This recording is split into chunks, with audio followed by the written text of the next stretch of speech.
pas terminé ma mue. J'ai appelé un ami coach d'auteur à la rescousse pour qu'il me remette les idées en place. Notre échange m'a permis de voir l'étendue du chantier. Depuis la création de mon blog, certaines choses ont bougé et je ne les assume pas. D'autres sont dans le flou le plus total, et c'est encore pire. Aujourd'hui, je suis effrayée par l'espace d'incertitude qui s'ouvre sous mes pieds. Je sais qu'on ne fait pas assez, mais je ne sais pas ce qu'il faut faire à la place. J'ai des pistes, mais aucune certitude. Sérieusement, quel genre d'auteur écrit un livre alors qu'il n'a aucune certitude? Est-ce que je ne ferais pas mieux de laisser tomber? Je ne dirige ni une multinationale, ni un village alternatif. Je n'ai pas de doctorat en sciences, pas d'engagement associatif ou politique fracassant, pas de carte de presse, rien. Juste un blog sur lequel je sais de moins en moins quoi écrire. Et du désarroi, et de l'angoisse, et de l'impuissance, et un ras-le-bol. Il va être super, ce livre. « Tu crois vraiment que tu es la seule à vivre ça ?» m'a demandé mon ami. À ces mots, j'ai senti la flamme se rallumer. Bien sûr que non. Presque tous les lecteurs que je croise m'en touchent un mot. Mais publiquement, on en parle peu. On préfère changer de sujet ou bien s'agiter dans tous les sens pour oublier. Mais que fait-on pour vivre cette transition de l'intérieur?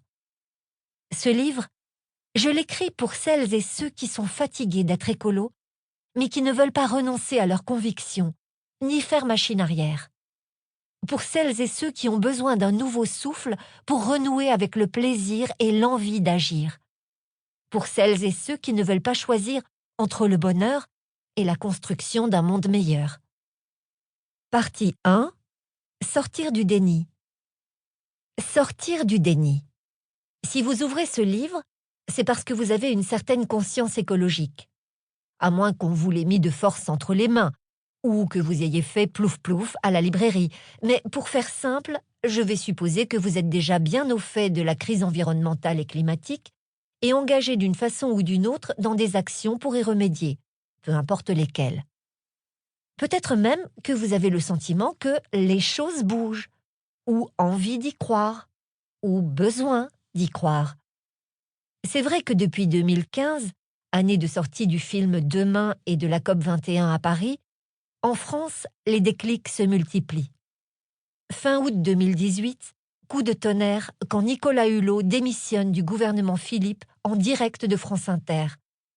Depuis, tout semble s'être accéléré. Il y a les marches pour le climat, l'appel de 200 personnalités pour sauver la planète, l'affaire du siècle et ses 2 millions de signatures, les gilets jaunes. Au même moment, on découvre le visage de Greta Thunberg, les grèves lycéennes et étudiantes, les marches dans le monde entier. Et il ne passe plus un jour sans qu'on parle de climat dans les médias. Même les grandes multinationales y vont de leurs considérations écologiques. McDonald's nous fait la leçon sur les pailles en plastique, Ferrero met de l'huile de palme durable dans son Nutella. Tous les partis politiques ont une rubrique écologiste, même si elle sert à justifier des absurdités comme le repli sur soi et la haine des étrangers. Partout, on voit fleurir les initiatives citoyennes, associatives ou économiques pour des modes de vie locaux, durables, engagés, résilients. Alors, il est enfin là le changement qu'on attendait? 1. Discours versus réalité, le grand écart. Vous le sentez, c'est dans l'air du temps, les gens prennent conscience des problèmes environnementaux, les choses bougent, le changement est à l'œuvre. Ah oui? Vraiment? Les nouvelles du front ne sont pourtant guère réjouissantes. 2019 a été la seconde année la plus chaude jamais mesurée. Et le mois de juillet a explosé tous les records. Sur la période 2015-2019, on a déjà 1,1 voire 1,2 degrés Celsius au-dessus des températures moyennes de l'ère pré-industrielle. Le changement climatique n'est pas une abstraction. Ça chauffe déjà pour nos fesses. Pour maintenir la hausse des températures en dessous de 2 degrés Celsius, le GIEC estime qu'il ne faudrait pas dépasser une concentration de CO2 de 450 parties par million, ppm, le nombre de molécules de polluants qu'on trouve dans 1 million de molécules d'air dans l'atmosphère. En mai 2019, on était déjà à 415,64 ppm, ce qui nous dirige plutôt vers un réchauffement de 4,5 degrés Celsius d'ici 2100. À ce rythme, on a plus de chances de trouver des licornes que de ne pas transformer le climat en baraque à frites. Veuillez retrouver l'illustration qui suit dans le PDF de votre bibliothèque. Plus ça monte, moins ça sent bon pour nous. En restant sur cette trajectoire, plus d'1 milliard d'êtres humains seront particulièrement vulnérables aux tempêtes, ouragans, tsunamis, etc. Catastrophes naturelles que le changement climatique va multiplier comme des petits pains. L'espèce humaine est entrée en conflit avec l'espace, la Terre, l'air même qu'il lui faut pour vivre. Comment pouvons-nous parler de progrès alors que nous détruisons encore autour de nous les plus belles et les plus nobles manifestations de la vie? Romain Gary, Les racines du ciel, Gallimard 1956. Bref, 2019 est l'année de tous les records, mais pas les bons. En matière de déforestation aussi, on s'est surpassé. 12 millions d'hectares de forêts tropicales partis en fumée, dont 3,6 millions de forêts primaires où la biodiversité était, la plus riche. Nos activités ont déclenché une nouvelle extinction de masse, la 6e que la Terre ait connue. Sur les 8 millions d'espèces recensées à ce jour, 1,5 à 1 million d'entre elles seraient menacées d'extinction, certaines dans les prochaines décennies.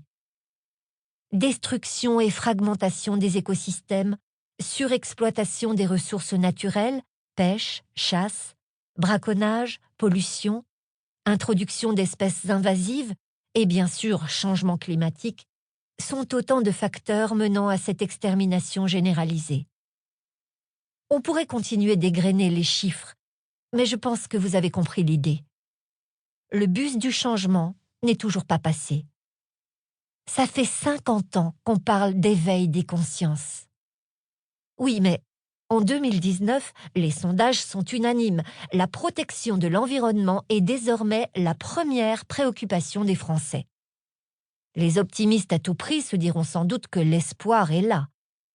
Oui, la situation est catastrophique. Oui, il faudrait 2,7 planètes pour satisfaire les besoins d'un Français. Chiffre WWF 2019. Mais tout ça va changer car l'éveil des consciences est en cours. Et si je vous disais qu'en 1973 aussi, l'environnement était la priorité des Européens? Si je vous disais que les premières grandes mobilisations internationales pour l'environnement datent des années 1960-1970? Que l'écologie politique trouve ses fondements dans la pensée d'auteurs du XIXe siècle, comme Léon Tolstoï ou Henri David Thoreau, déjà très critiques envers la société occidentale et son rapport destructeur à la nature?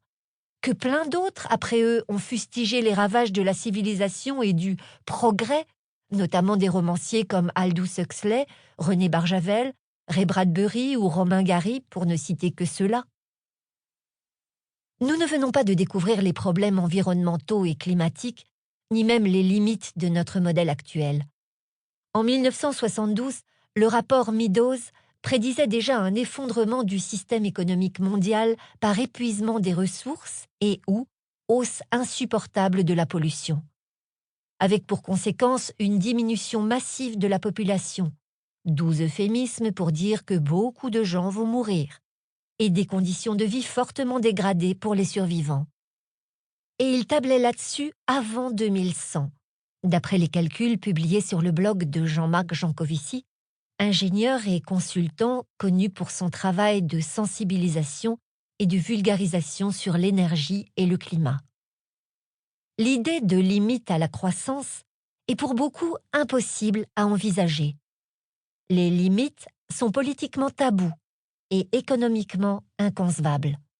Notre culture tend à nier leur existence en faisant une confiance aveugle au pouvoir de la technologie, au fonctionnement de l'économie de marché et à la croissance de l'économie, solution à tous les problèmes, y compris ceux qui viennent de la croissance même.